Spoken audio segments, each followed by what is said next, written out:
अपने ही जाल में फंसे डोनाल्ड ट्रंप। ब्रिक ने बनाया कैसा secret plan. Modi, Jinping, Putin ने कैसे बढ़ाई टेंशन। अमेरिका का दुश्मन होना खतरनाक हो सकता है, लेकिन अमेरिका का दोस्त होना निश्चित रूप से घातक है। सालों पहले अमेरिकी विदेश नीति के मास्टर रहे हेनरी किसिंजर ने ऐसा कहा था। 70 के दशक में किसिंजर प्रेसिडेंट रिचर्ड निक्सन के कार्यकाल में अमेरिका के विदेश मंत्री थे।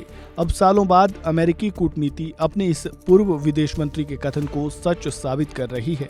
अमेरिकी सत्ता प्रतिष्ठान भारत को हमेशा अपना मित्र राष्ट्र साबित करता रहा है, लेकिन एक राष्ट्रपति बदलने से अमेरिकी नीतियों ने 180 डिग्री का टर्न लिया है। भारत का सबसे अच्छा दोस्त समझा जाने वाला अमेरिका अब उसका दुश्मन बनने की पुरजोर कोशिश कर रहा है।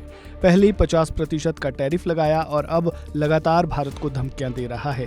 ट्रंप के टैरिफ की मार न सिर्फ भारत बल्कि अन्य देशों पर भी पड़ी है, लेकिन ट्रंप अब अपने ही जाल में फंसते हुए नजर आ रहे हैं। दरअसल चीन, भारत और रूस की तिकड़ी ट्रंप के खिलाफ एकजुट होते हुए नजर आ रही है। इसमें ब्राजील के प्रधानमंत्री लूला का नाम भी जुड़ गया है। यानी अब रिक नहीं, ब्रिक ट्रंप के खिलाफ एकजुट होते हुए नजर आ रहे हैं। आखिर ब्रिक का प्लान क्या है और ये नेता ट्रंप के खिलाफ किस रणनीति के तहत आगे बढ़ रहे हैं, चलिए जानते हैं।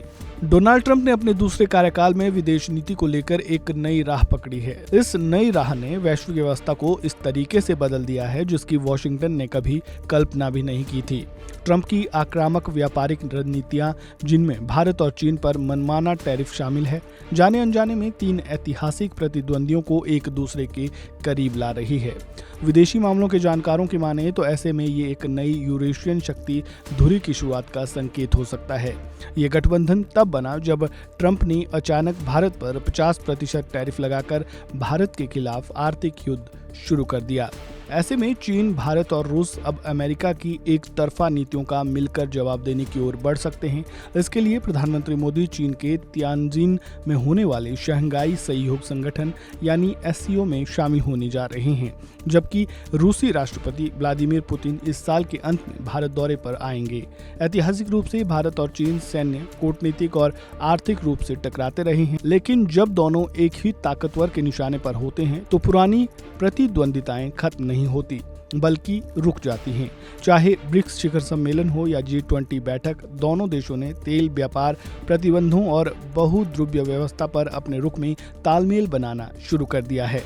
वहीं ट्रंप की टैरिफ वाली धमकियों के बीच गुरुवार को ब्राजील के राष्ट्रपति लुइज इनासिलियो लुला दा सिल्वा ने प्रधानमंत्री नरेंद्र मोदी से टेलीफोन पर बात की। पीएमओ ने जानकारी दी कि इस दौरान दोनों नेताओं ने व्यापार, प्रौद्योगिक, ऊर्जा, रक्षा, कृषि, स्वास्थ्य और लोगों के बीच संबंधों में सहयोग बढ़ाने पर सहमति जताई। पीएमओ ने एक बयान में कहा कि प्रधानमंत्री मोदी और ब्राजील के राष्ट्रपति ने आपसी हित के क्षेत्रीय और वैश्विक मुद्दों पर भी विचारों का आदान प्रदान किया। प्रधानमंत्री मोदी और ब्राजील के राष्ट्रपति लूला के बीच हुई ये बातचीत इस मायने में भी अहम है क्योंकि भारत के अलावा डोनाल्ड ट्रंप ने जिस देश पर टैरिफ का बम फोड़ा है उसमें ब्राजील का नाम भी शामिल है। ऐसे में दोनों देश मिलकर ट्रंप के खिलाफ एकजुट होते हुए नजर आ रहे हैं। यानी अब रिक नहीं बल्कि ब्रिक ट्रंप को जवाब देने के लिए एकजुट होते हुए नजर आ रहे हैं। अब ये गठबंधन कितना अहम साबित हो सकता है, ये आने वाला वक्त ही बताएगा। इस वीडियो में फिलहाल इतना ही। आपका इस पूरी जानकारी पर क्या कहना है? आपको क्या लगता है कि ट्रंप के खिलाफ ये गठबंधन किस तरह से अपना रणनीति बनाएगा? कमेंट बॉक्स में ज़रूर बताएं। जानकारी अच्छी लगी हो तो वीडियो को लाइक करें, शेयर करें, चैनल को सब्सक्राइब करें और खबरों से जुड़े ताज़ा अपडेट के लिए बने रहें वन इंडिया हिंदी के साथ। धन्यवाद।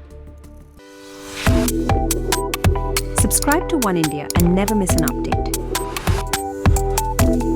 Download the One India app now.